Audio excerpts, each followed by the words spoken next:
Thank you for your mercies that are new every morning. We thank you, Father, for everyone represented here and even those who are going to join. We ask you that you will guide us with your wisdom, knowledge, and understanding. Thank you for Confidence Elevates and what it stands for, and that our hope is in you. We ask you that you speak through Fiona in a way that just edifies us and helps us to use our talents to serve you. We ask all these things in Jesus' name. We pray. Amen. Okay. I think it's exactly 9:01 says Afrika Mashariki. So we're going to go ahead and get started by introducing our speaker. Excited that she has part two. So Fiona is a strategic HR business partner and talent acquisition leader. It's a pleasure to introduce her, one of our own here at CE. We're excited to see her through the lens of her remarkable career. Fiona is a highly accomplished strategic HR business partner and talent acquisition and mobility expert with over 2 decades of extensive work experience, a couple of them in HR business partnering and talent management and development partnership. Fiona has a proven record of driving organizational success through innovative talent management and recruitment strategies. At Telkom Kenya Limited, Fiona has spearheaded key initiatives, including optimizing talent acquisition strategies, increased candidate engagement, developing strategic talent pipelines, and talent brand enhancement. Her expertise spans across areas such as employee mobility, HR strategic partnering, and HR policy design, which she has made a profound impact of fostering inclusivity and building high performance cultures. Fiona is not only known for her strategic thinking and leadership, but also for her collaborative approach. She has successfully partnered with business leaders to align HR strategies with organizational goals, positioning her as a trusted advisor in driving change and talent experience. So today, Fiona will share her insights on career development part 2 and personal development, offering invaluable lessons from her journey. Let's all welcome Fiona. Thank you. Thank you, Betty. Thank you, and welcome everyone. So today we are going to continue with the career development discussions that we had started previously. It's a pleasure to be here again to talk about career development. I find it so transformative.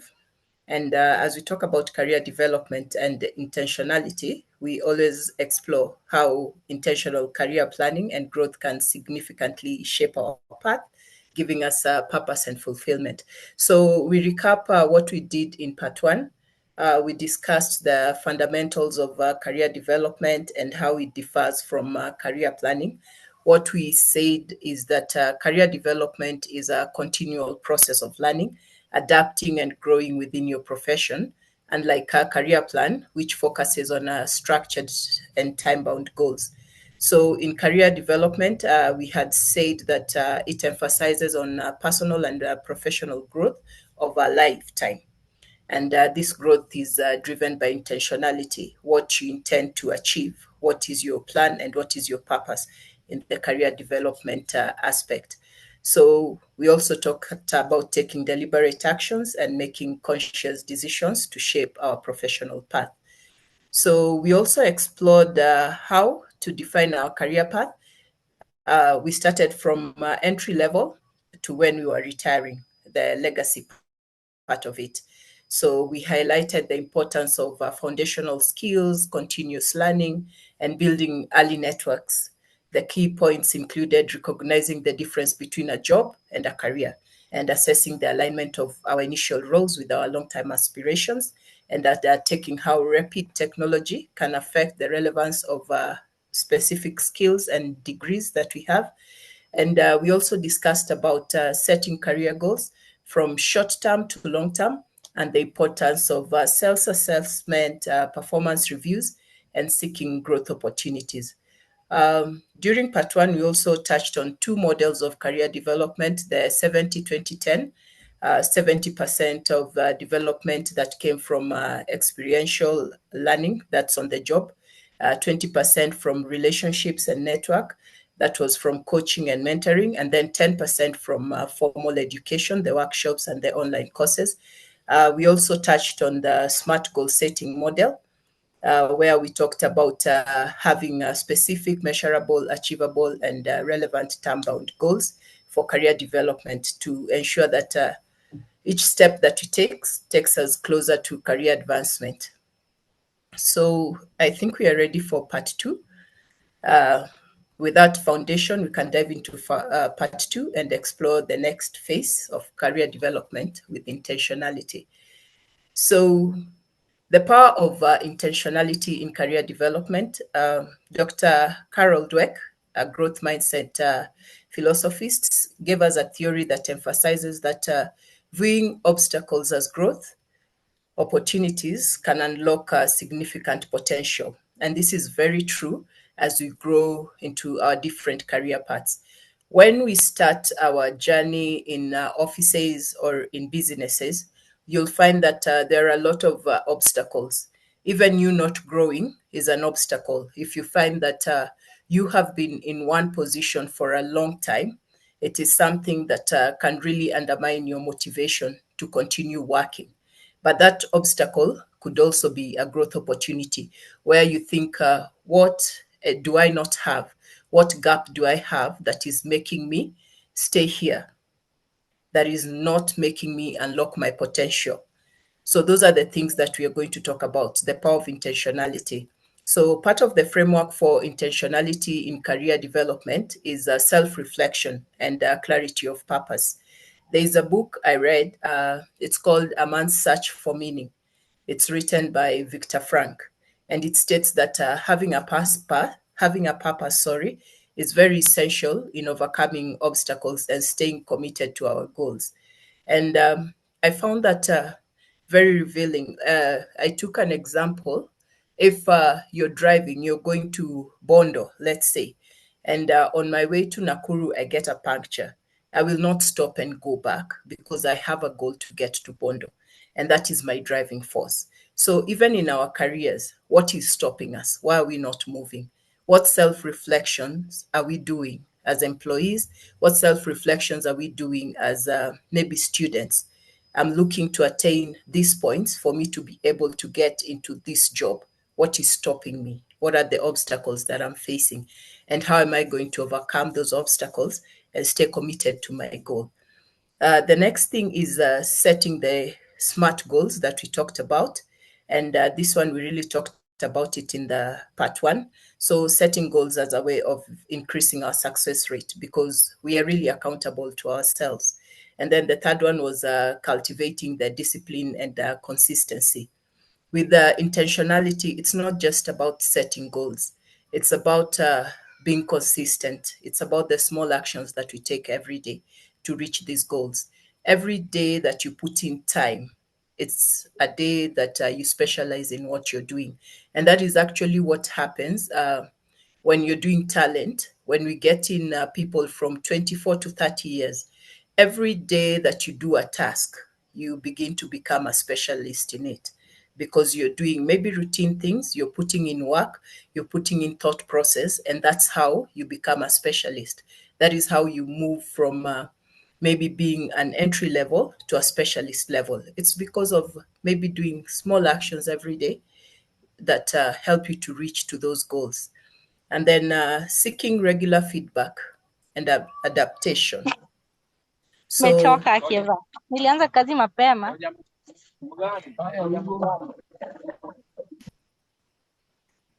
sorry.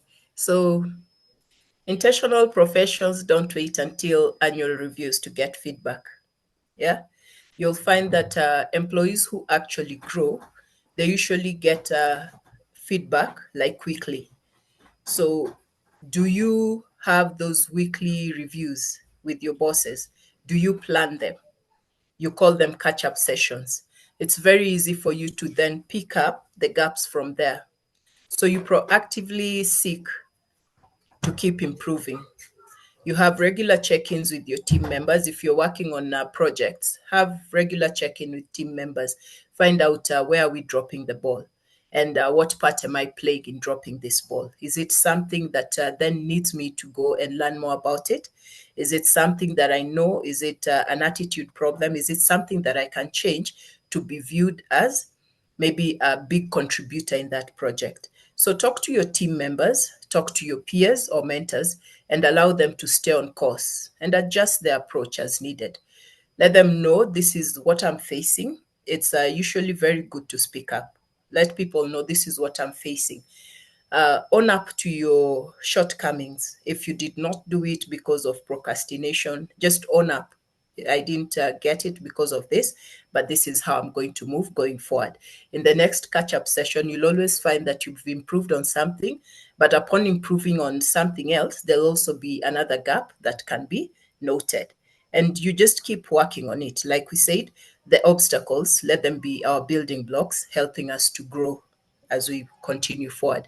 And then let's be consistently seeking input from the people that serve us, from our team members. This is a very good aspect. I've even seen Madam Betty has it. She asks for feedback. Every time she does something with us, she asks for feedback. Why? Because she wants to know how far she's gone. She wants to know areas of improvement, any innovations that can come in. And this one usually leads to massive success. And then willingness to learn and unlearn. This is something that we all now need to embrace because with technology advancing so quickly, staying relevant demands consistent learning. We have new tools, we have platforms, we have new methods emerging all the time. Right now, the new thing on the block when interviewing is having case studies. When I'm having an interview now, I will not come and ask you, tell me what you want to be, tell me which animal you want to be. Those are irrelevant. Right now, you come, I give you a real-time case study, and I want to see what you're going to give me. And I'll give you a scenario and tell me you can present it to me in whichever format. People think that when I tell you like that, I'm just interested in information. No. One thing I'm going to look at is how you're going to do your presentation. There are people who come and give it to me in Word, which is okay. I just want to see the competencies that you've developed and your thought process. There are people who come and do it in PowerPoint. It is also okay. There are people who come and do it in Excel, and it's interactive. If I press a button, it will give me data from maybe 2023 going to 2024. It will give me data on the best sales. It will give me maybe data on which is the best technology to use for our farm, which one is not. And there are people who come with Power BI and dashboards. So you see, all these people are supposed to remain competitive. You're supposed to be competing for this one job. But the person who comes up with a Power BI or someone who comes up with an interactive Excel dashboard tells me that you're way ahead of these other people. That shows me that you've invested in doing a business analysis. So, as much as the one who did the word has the skills, has a good thought process, knows what is happening, I will take this one because then from him, I'm going to get a business analyst. And maybe if I was looking for an accountant, I'll get a business analyst and an accountant. We're talking about agility. Someone who can give me the information that I'm looking for, who can help me then churn out good results for the business or get information about the business. And learning also involves letting go of old habits and routines or beliefs to make room for new ways of thinking. So we run a telecommunication center, and one of the things that is so important to us at this point is customer service. At this point, we don't expect customers to wait for 24 hours. You can't tell someone, let me call you tomorrow and give you feedback. No, people are looking for real time. So I'm looking for someone. If you don't have the information now, you'll probably give it to me in the next 10 or 5 minutes. That's why we have turnaround times on balance scorecards for these people. Because then I want to make sure that, yes, you're working for this person. Yes, you don't have this information, but how fast, how quickly can you then go research, come back, get back to my customer so that I don't lose this customer, because we are really struggling to attract. We don't want the ones that we're attracting to also go. So unlearn. If previously it was okay for you to tell a customer, let me get back to you tomorrow, right now it is not. You have a balanced scorecard, your turnaround time for, maybe we would call it a case 2 or case 3 problem is maybe 5 minutes. 5 minutes, you either give the customer feedback or you escalate it to your boss. But by maybe 1 hour, the customer should have been talked to and should have been given a way around the problem. So, and learn old ways. And all these things, you will only know them and learn them if you're willing to grow in your career. Otherwise, you'll get so frustrated when you wonder, this is how we used to do things. How come now I've told the customer I'll get back to them tomorrow and my balance scorecard is going down and I'm not being promoted? It's because you're not helping the company. The company is going forward, but you're stuck where you were in maybe 2020. People have moved on. And then experimentation with new ideas. There are companies that have a department for innovation, especially companies, manufacturing companies, maybe the ones that bring out telephones, the ones that bring out new things. Even in hospitality, in hospitals, you'll find the ones that are coming up with vaccines. They have those areas where they encourage you to experiment, try new strategies, try new things. So even you, as an employee, when you're looking at career development, try new strategies within your department, try new roles or approaches, even if they don't guarantee immediate success. Have a mindset of curiosity and exploration. Don't just sit there. Think about things. When people are talking, even when you're planning your end year party, why don't you think outside the box? Come up with an idea that everyone will say, "Where this is new, who came up with this?" And then they'll say, "It's Fiona." So in the next party, probably my name will come up. Why? Because I brought in a new approach. I thought about things differently. Okay? So in leadership as well, we try different leadership styles. I believe that in different departments, there are different leadership styles. You cannot deal with everyone doing the same thing. You cannot decide to be, what do I call it? You cannot decide to be a dictator where you have people like in an engineering firm where people have to make decisions in split seconds, and you tell them that you're not allowed to make the decision. You're supposed to escalate it to me, I think, and then come back to you. The whole company would have gone up in flames. Okay, so look at which leadership style is good for which function and is beneficial for the organization. So this is how, when you're developing a career mindset or your career, you need to have this growth mindset.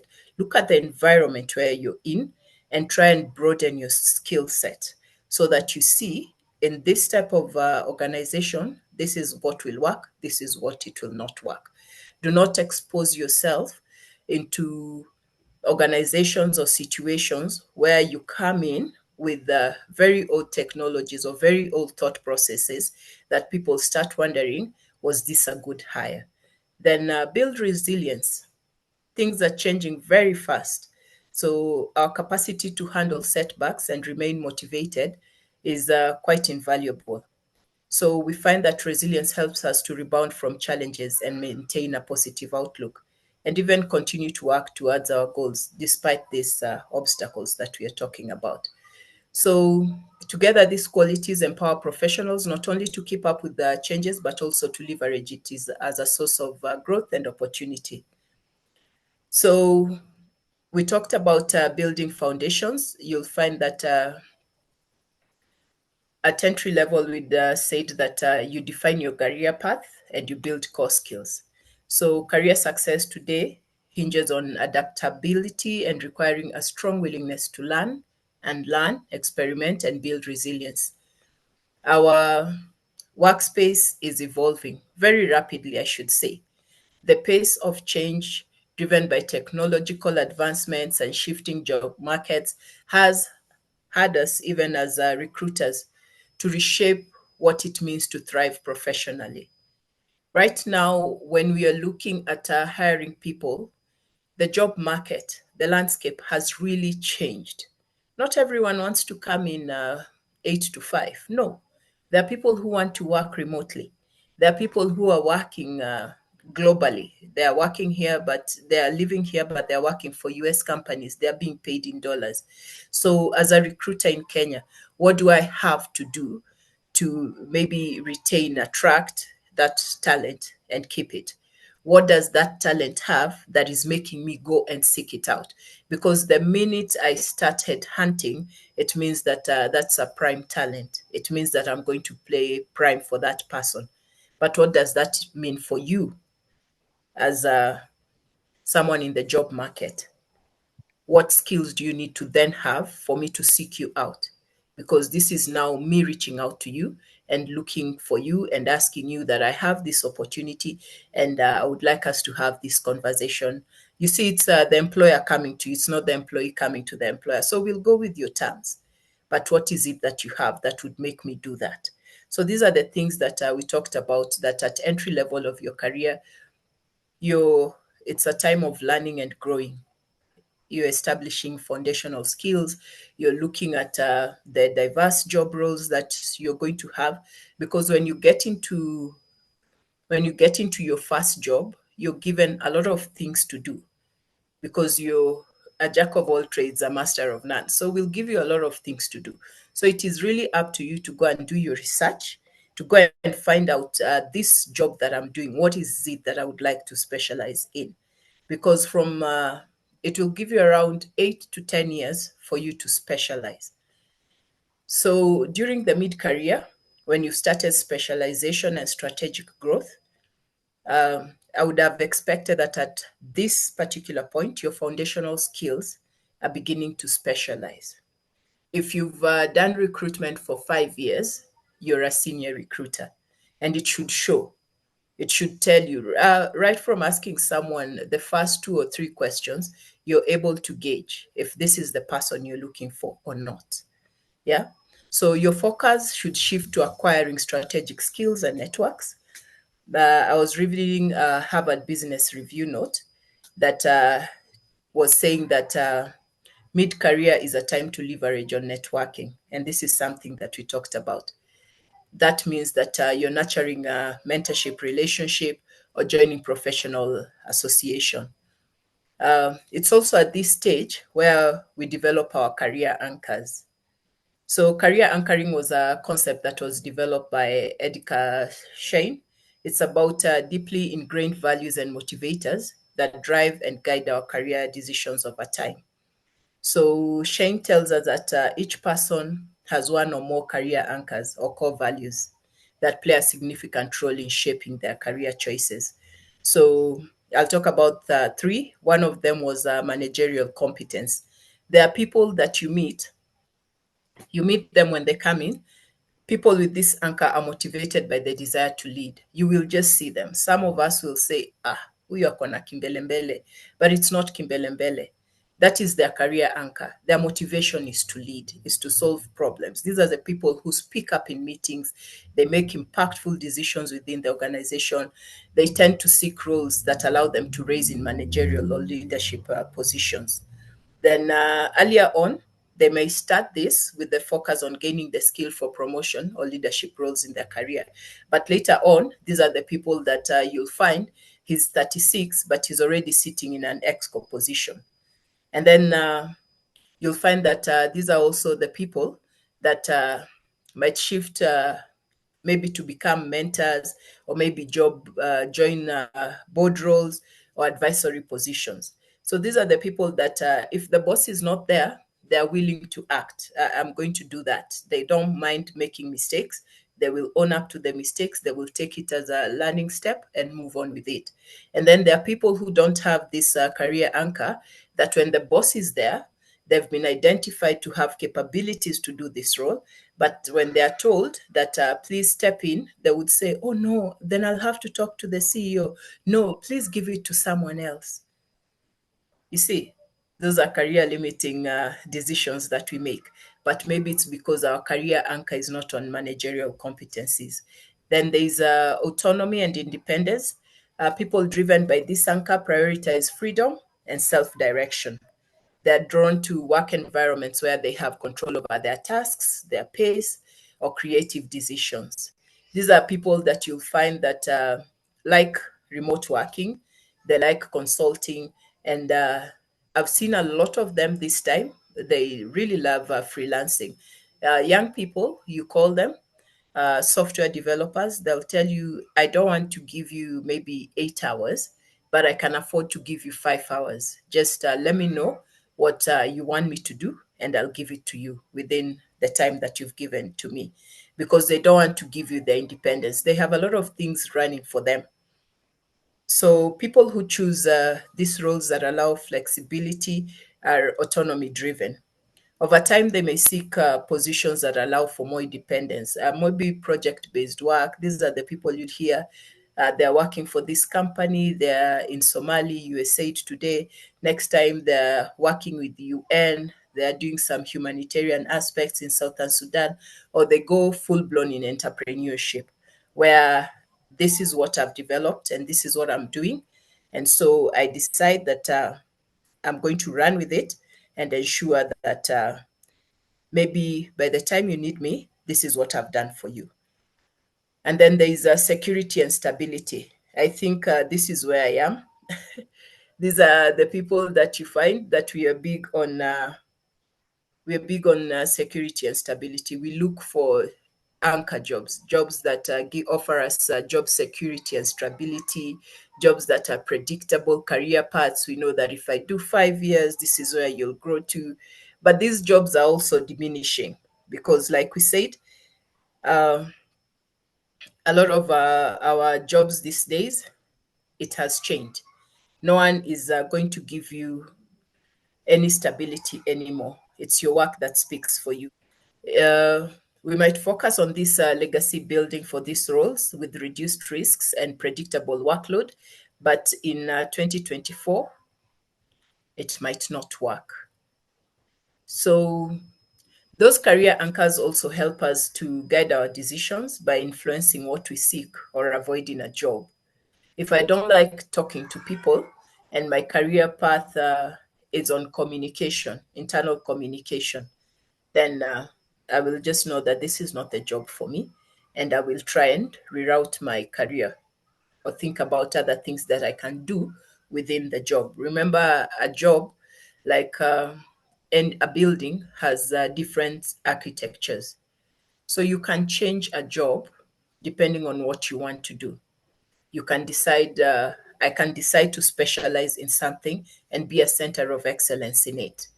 There are jobs that I told you that are coming up because of AI. You'll find that in HR right now, there are jobs that even as you stay there, there are now jobs that are coming up for data within HR. People are looking to get HR people who are very good with data because I want real time data information on my HR. I want to know how many people, or I would call it aging workforce. What's the percentage of the aging workforce? Which ones are critical for me? How do I need to maybe organize my succession planning within this thing? Who is there? How do we then ensure that there is knowledge transfer? All these things, I would get them if I get someone who's very good with data and someone who can see the end from the beginning. I don't want to stay and then at about maybe 2 to 3 months before this talent expires, then somebody tells me that they want to leave. And then HR comes and tells me so and so is retiring and it was a critical role. So what do we do? Because then you had not told me that you'll be leaving. HR had not told me that this talent was leaving. We had not planned to have a replacement for that same person. And then the other thing that we need to focus on is skill development for career advancement. Invest in leadership development. We had talked about this as well. Consider an advanced degree if it aligns with your career aspiration. Okay. We talked about the importance of iteration or repetition. Apply this to your career, continuously updating your skills to remain relevant. Also, we talked about networking as an intentional strategy. By mid-career, you should be networking with intention. Use platforms like LinkedIn, attend conferences, WhatsApp. These days, we get to find a lot of people and a lot of webinars that happen. I can attend HR webinars from Monday to Friday because they are always there. There are always webinars. So if you find that there is a topic that you don't know, this is where you're going to get them. And then I can't cease to emphasize on mentorship relationship. Remember, the people who have mentors are promoted 5 times more than those without them. Because with a mentor, you're talking to someone who's been there, who's done that, someone who can see where you're coming from and can advise you on where you're going. So when you have a mentor, you talk about problems that a person who does not have a mentor will not talk about.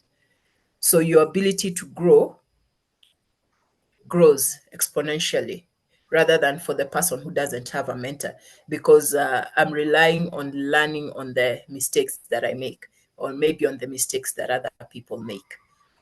So building a leadership brand is also crucial. We talked about this also. We talked about executive presence, where personal values and professional capabilities combine to create influence. And then when you're at least at the late career ages of 45 and above, we talked about legacy and lifelong learning, where we talked about consolidating your experience and creating a lasting impact. This is also a time where many professionals face the challenge of staying relevant in an evolving world. And this is really impacting in our businesses right now. You'll find that the people who are maybe 45 going up, they're really struggling because the new talent that is coming in, it's a talent that is very agile, a talent that is tech driven, a talent that is very curious about what is happening. So these are the people who will come back with these Power BI presentations. Before you even get what they're saying, they've moved on and you're left there feeling lost. So if you do not work on yourself, if you don't have maybe a purpose, you will get side driven very fast. Okay? Reflect on how you want to be remembered. Maybe during your retirement party, you don't want people to say, maybe he used to work on the PABX system. That is the system that maybe is obsolete by now. But let people remember you, even if you're 45 and above, you can still learn, you can still do new things, you can still learn new technology. It's all about your mindset, it's all about what you want to do. And then the end corals, what you consider a career after maybe active employment when you now retire. So what do you want to do? Do you want to be in boards? Do you want to join communities?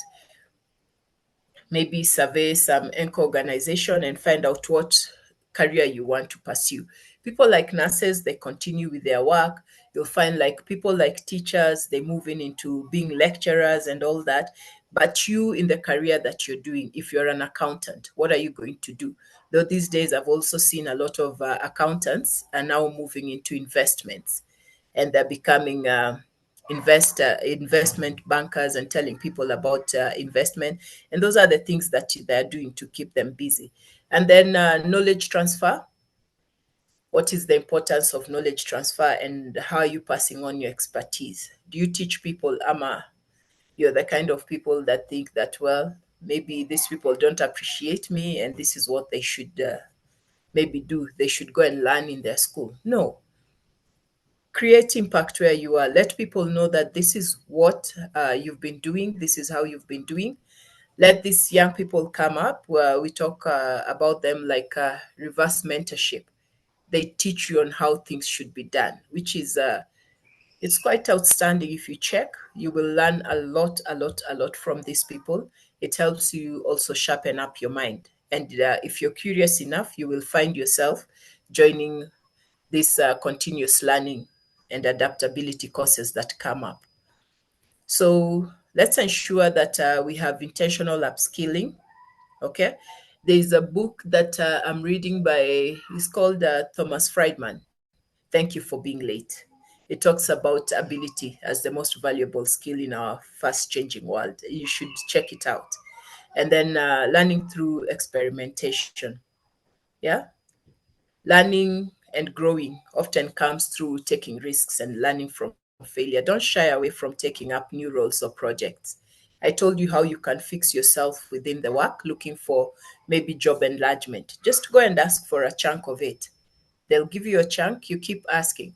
Once you learn and master something, you become a master of it. Your mind will always forget about it. You're no longer learning. Get something else that you learn. Okay, attend industry conferences, take certification, spend most of your time reading. There are a lot of maybe writings that are out there from Harvard. You can read all these things, a lot of research that come out. If you're looking for something, read these research papers.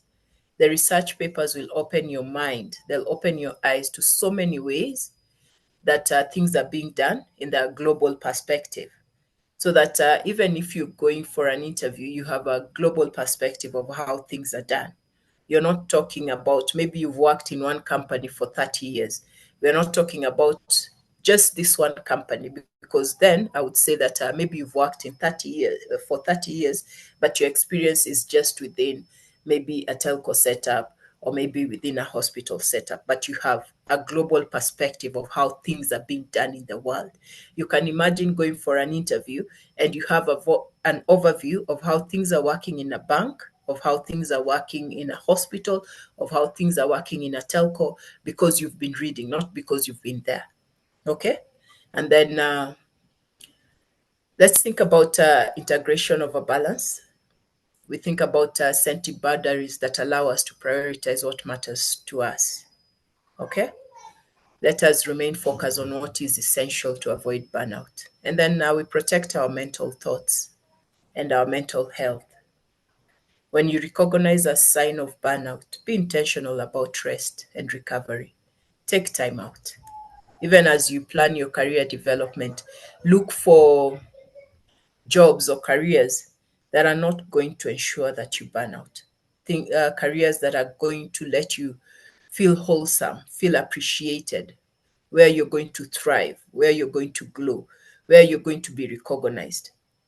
So when you're planning your career, also look at work-life balance and avoid burnout. Avoid careers that are going to stress you, because as we go growing older, we sometimes try and avoid these stressful careers. Maybe you will not have the time of being a sales manager, of running around the whole region looking for sales. Yeah, you want to foster or slide into another career, transition into a career where you know that much of what you've learned within the 30 years would still be beneficial to you, even as you pivot in another career. Find meaning and purpose in your work.